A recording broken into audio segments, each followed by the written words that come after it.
dalam konstitusi Cina sendiri di pasal nomor 36, konstitusinya sih mengatur bahwa bahwa orang itu bebas beragama dan Bebas beragama. boleh beragama dan boleh tidak beragama.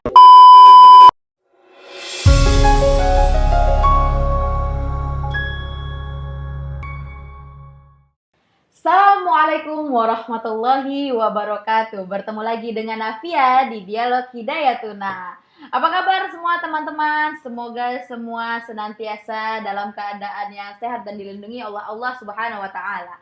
Oke, pada kali ini kita akan kembali berdialog nih dengan sahabat Hidayatuna. Siapakah dia? Yang sedang belajar di belahan negara manakah dia? Ya. Oke, kali ini sahabat kita bernama Kaula Fahmi. Oke, dia ini sebenarnya cukup terkenal katanya. Udah sering tersiar gitu mukanya ya, tapi semoga masih ada yang nggak tahu gitu sama dia. Jadi dia ini sedang kuliah di Chongqing, Cina. Oke, biar nggak kelamaan nih, saya panjang lebar mukodimah, kita langsung aja kok hubungin orang ya. Assalamualaikum, Bang Kaula. Waalaikumsalam warahmatullahi wabarakatuh. Apa kabar, Bang? Alhamdulillah. Luar biasa. Luar biasa. Masya Allah, sepertinya ceria. Ceria sekali kayaknya ya kali ini. Harus dong, walaupun belum makan dari pagi harus tetap ceria dong. Oh, harus tetap ceria ya, Masya Allah. Berarti puasa nih ya? Jangan ditanya, saya nggak jawab kalau nggak ditanya. Oke, siap. Sebenarnya ini kesempatan emas sekali karena kayaknya tadi saya habis mendapatkan link kalau bahwasanya Bang Kaula ini habis siaran lagi di sebelah gitu. Jadi kayaknya padat nih jadwal siarannya ya. Ya karena lagi efek di rumah saja ini, jadi kita berkegiatan semuanya di rumah aja. Masya jadi ya Allah. memanfaatkan produktivitas di rumah lah. Produktivitas yang positif gitu ya Bang ya? Iya. Masya Allah, Ya, luar biasa. Nggak salah kuliah di Chongqing, gitu Cina. Oke, gimana nih keadaan berkuliah di sana Bang Kaula? Mungkin boleh cerita dulu.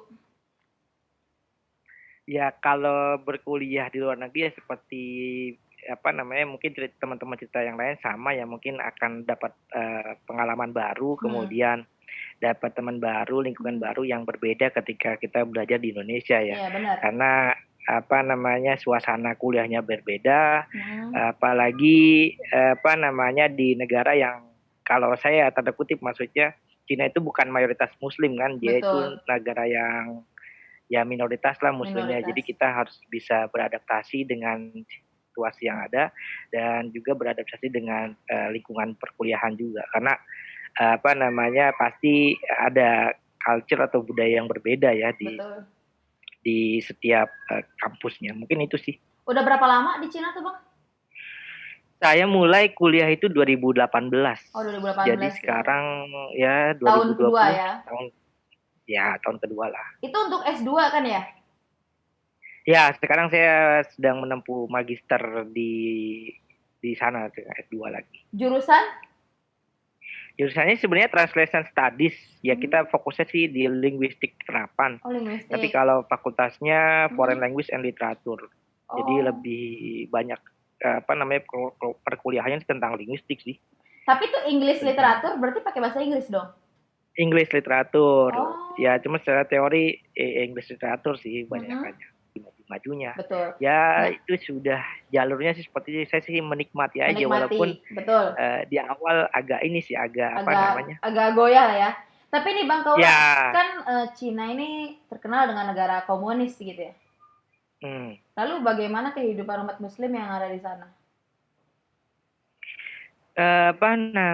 Kalau bicara umat Muslim di Tiongkok memang hitungannya minoritas ya, dari jumlah 1,4 miliar mungkin Muslim itu hanya kurang lebih 30 juta. Masih puluhan, hitungan puluhan juta ya berarti. Puluhan juta ya. Belum ratusan tuh berarti.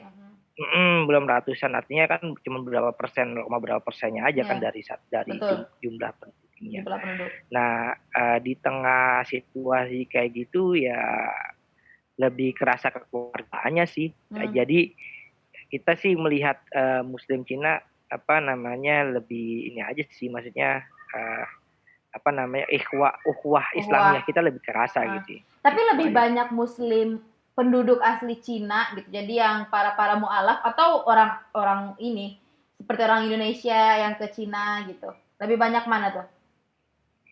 Ya sama sih ya. Oh, sama Ya ya. sebenarnya sih lebih banyak, pasti lebih lebih banyak ini aja. Cuman kan memang kita kebantunya di sini sejauh ini karena apa namanya kita international student ya. Jadi Hmm, dari negara-negara lain Islam juga banyak, dari banyak negara lain betul. juga banyak yang Oh, belajar. Akhirnya kita ngerasa nggak sendiri walaupun di negara yang minoritas benar. kayak sholat Jumat dan lain Betul. sebagainya. Oh, Jadi bisa berjalan aktivitas ya sholat Ramadan Jumat di sana? iya bisa berjalan dengan baik. Nah, Akhirnya karena itu status sih akhirnya minoritasnya ini pernah mendapatkan diskriminasi gitu nggak? Para enggak. pelajar Muslim nggak ya? Enggak. Jadi memang dalam konstitusi Cina sendiri di pasal nomor 36 Mm-mm. konstitusinya sih mengatur bahwa bahwa orang itu bebas beragama dan Bebas beragama, boleh beragama dan boleh tidak boleh beragama. tidak beragama, betul. Maksudnya apa? Jadi penafsirannya adalah bahwa mereka harus mengikuti aturan yang ada. Maka kita tuh setiap awal masuk atau setiap apa namanya tahun baru itu Iya, pertemuan apa anak-anak baru masuk anak itu baru pasti ada pertemuan pertemuan, di international student untuk menjelaskan itu bahwa benar. Cina sebagai negara, Tiongkok sebagai negara itu membebaskan kalian beragama dan memberikan hak orang yang tidak bisa beragama. Artinya bahwa apa namanya konstitusi itu mengatur kita bisa beribadah ya Betul. di ruang di Sebebasnya ya, masjid, sesuai gitu. kemudian ya cuman tidak di ruang publik yang bisa mengganggu Oh, apa namanya pandangan umum gitu. betul betul Paling itu betul aja sih. betul. Karena Oke. konstitusinya ada gitu. Ada ya. Terus kalau misalnya untuk sekarang nih kita sedang berada di bulan yang suci, yang penuh keberkahan, bulan Ramadan. Bagaimana tuh tradisi umat muslim yang berpuasa di Cina itu sendiri? Kalau saya karena apa namanya lebih lingkungannya lebih kita kan tinggal di asrama ya. Kalau Mm-mm. pengalaman saya tahun kemarin ya, Iya.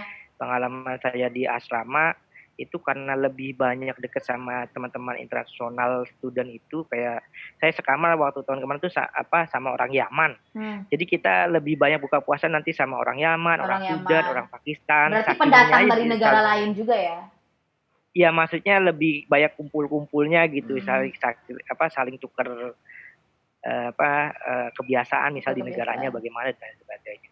Tapi di masjid kalau weekend kita teman-teman Indonesia kebetulan saya di sana di Chongqing sendiri Hmm. di kota saya itu ada kita punya ikatan pelajar Muslim Indonesia Ah. di Chongqing IPMI Mm-mm. namanya ikatannya IPMI. Ah. Kita kadang-kadang setiap weekend ke masjid yang jaraknya sih masjid memang agak jauh sih kurang Hmm. lebih setengah jam lah kalau dari kampus kita dan itu harus naik MRT. Cukup Itu susah ya kita menemukan kadang-kadang masjid di sana? ya maksudnya emang itu sudah ada aturannya ya, jadi Oh. nggak bisa di setiap distrik itu ada ininya, Mm-mm. ada apa namanya, ada masjidnya.